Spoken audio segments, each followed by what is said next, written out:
word this week is priest.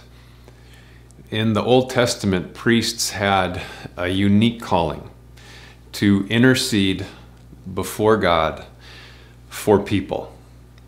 So priests worked in and around God's temple, and what was special about being a priest is that you had a level of access to God that other people did not have.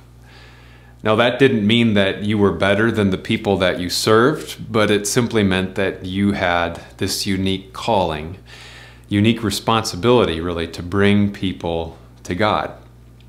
So priests worked in and around the temple, and they would offer prayers and sacrifices for other people who couldn't go to the places where they could.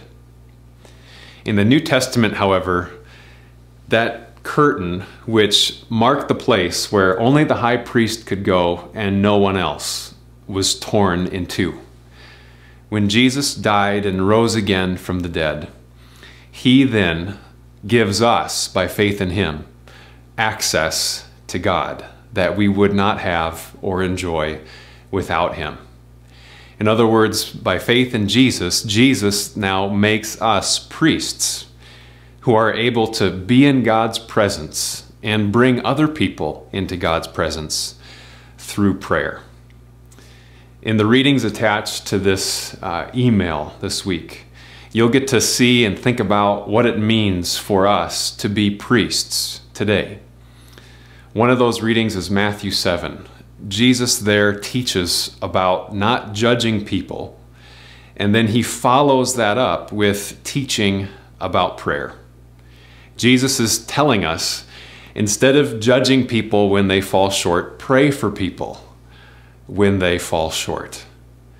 Prayer might be one of the best things that we can do for the people around us, because in praying for them, we are bringing them into God's presence. We are interceding for them so that they can have God's help and God's love and God's grace in their lives.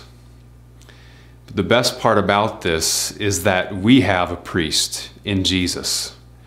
And because Jesus is our high priest, we can be sure and certain that God always hears our prayers.